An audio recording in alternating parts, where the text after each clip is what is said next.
Memang bersoalan kurban, saya jujur saja selama di Indonesia masih banyak salah pemahaman terhadap kurban. Dan saya pernah berkata, memang Islam kita di Indonesia Islam keturunan. Ya, jadi asal tahu saja.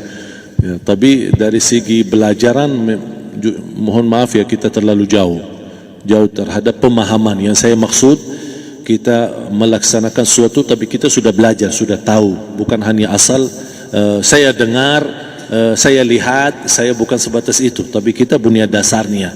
Dan ini kelemahan kita, di antaranya kurban.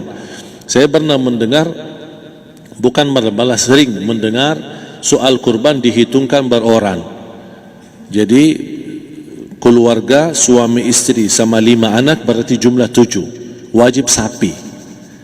Kalau kurang daripada itu, atau misal suami istri tidak mampu, boleh ini tahun kurban kambing atas nama suami, tahun depan atas nama istrinya. Ini hal keliru sebenarnya. Yang dihitungkan soal kurban beda sama akikah dan beda sama zakat fitrah. Zakat fitrah sama akikah terhitung beroran. Akikah laki-laki 2 kambing, perempuan 1. Kalau tidak mampu boleh. Kalau ada kembar laki sama perempuan berarti 3 kambing. Tapi kalau tidak mampu boleh 1 kambing, tidak masalah. Dan tidak ada istilah sekarang saya kurban tapi nanti sisanya seolah-olah ada hutang sama Allah. Sesuai kemampuan kita. Di antaranya kurban. Kurban hitungannya berkeluarga, bukan beroran. Buktinya Rasulullah SAW dan juga cerita Nabi Ibrahim. Ketika Nabi Ibrahim mau sembelih Nabi Ismail, Allah turunkan apa? Mengganti sembelihan Nabi Ismail dengan ekor kambing dari surga. Berapa ekor kambing? 1. Padahal Nabi Ibrahim punya istri 2 dan anak. Ada istri Siti Hajar dan Sarah. Kemudian anaknya Ismail dan Ishak. Berarti semuanya berapa? 5. Kenapa Allah tidak turunkan 5 ekor kambing? Karena hitungannya memang 1 keluarga. Yang kedua, Rasul sendiri sembelih 2 kambing. Pertama, Bismillah atas nama Muhammad dan keluarga Nabi Muhammad. Padahal kita tahu keluarga Nabi Muhammad SAW termasuk keluarga besar. 11 istri, belum lagi anaknya laki-laki sama perempuan. Ada yang hidup maupun sudah mati, sudah termasuk semua. Yang hidup maupun mati. Yang kedua, Rasul sembelih sembelihan yang kedua atas namaku dan umatku. Umatnya berapa miliar? Cuma 1 ekor kambing. Kenapa Rasulullah SAW berkurban atas nama dirinya dan umatnya? Saya mengambil salah satu di sini tanda sayangnya Rasul kepada umatnya. Jadi saya selalu berkata, orang miskin yang tidak mampu berkurban seharusnya bangga di hari kurban, karena Rasul sudah kurbankan duluan atas nama dia. Jadi terima kasih ya Rasulullah, ingatkan kita. Yang kita tidak mampu, Rasul sudah.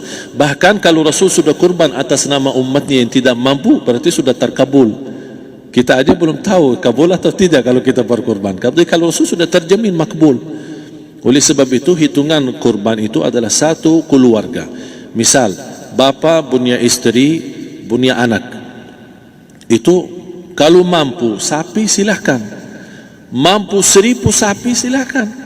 Kalau soal kemampuan tidak ada masalah. Tapi kalau soal kewajiban, tidak ada wajib lebih daripada 1 ekor kambing. 1 ekor kambing. Misal, kalau bapa punya istri 4. Misal. Cuman ini misal. Ya. Istrinya 4. Setiap istri anaknya 10. Berarti jumlah berapa? Anak 40, istri 4, berarti 44, sama bapa 45. Wajib 1 ekor kambing saja, cukup untuk semua ini. Tapi kalau soal mampu, ya silahkan. Mau 1000 kambing boleh, mau 1000 sapi boleh. Tidak ada yang melarang kalau soal kemampuan. Dan kalau kita mau sembelih, Bismillah atas namaku dan keluarga. Tidak perlu bawa data-data nama keluarga. Jadi disebutkan tukang sembelihnya ada capek menunggu sambil sebutkan nama-nama. Tidak perlu.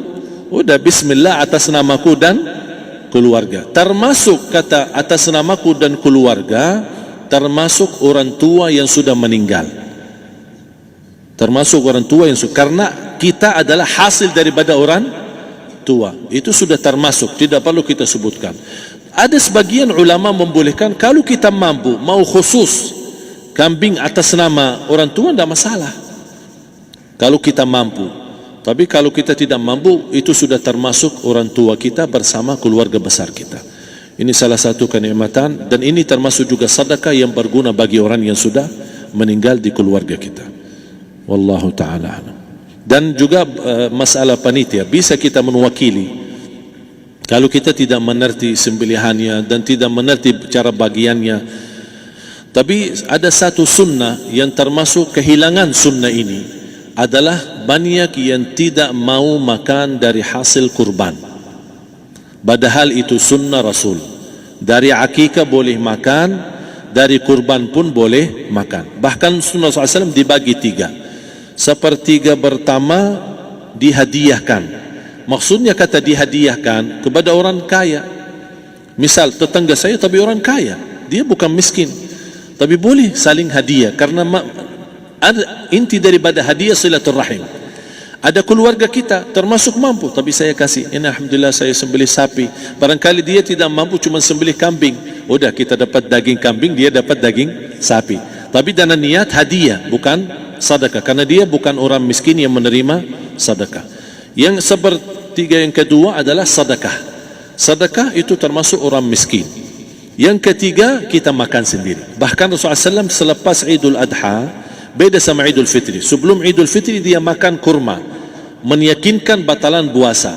Tapi kalau Idul Adha tidak makan dan minum sebelum salat, kenapa? Bukan berarti tidak boleh.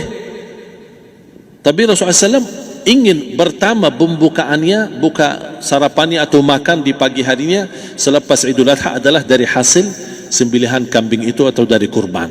Jadi kita sebagian sedikit. Tapi kalau kita merasa alhamdulillah rezeki saya banyak di rumah, alhamdulillah banyak ada makanan, mau sedekahin semuanya, semua mau sedekahin, tidak masalah.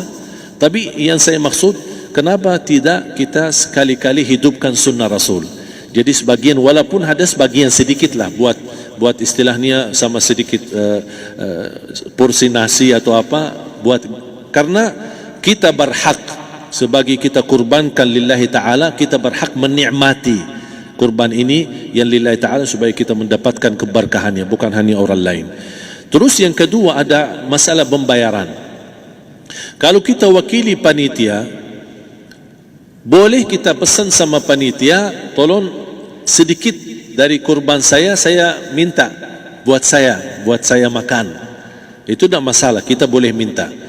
Dan boleh kita wakili, tapi kita tolong ingatkan, tidak boleh pembayaran hasil sembelihan itu dari kulitnya. Ini menjadi salah satu persoalan di Indonesia.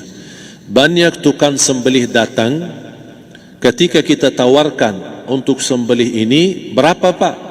Oh, tidak apa-apa, kasih aja kulitnya sama kepalanya. Jangan Anda setuju, jangan Anda terima. Oh maaf, saya tidak bisa. Bapak berapa ongkos sembelihannya? Kita harus sepakat dulu.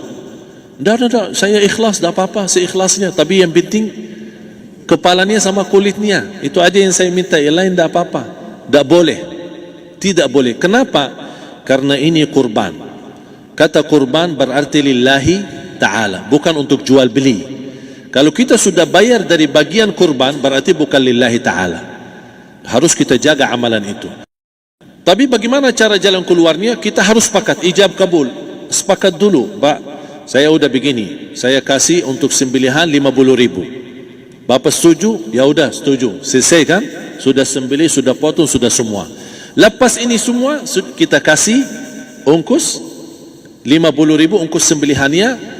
Habis itu, Pak, kulitnya sama kepala hadiah buat Bapak. Itu tidak apa-apa, tidak masalah. Tapi bukan untuk bayar sembelihan. Faham maksud saya? Harus dibedakan supaya jangan sampai amalan kita kurban habis biaya, habis ini malah tidak diterima karena sudah kita bayar sebagian daripada kurban.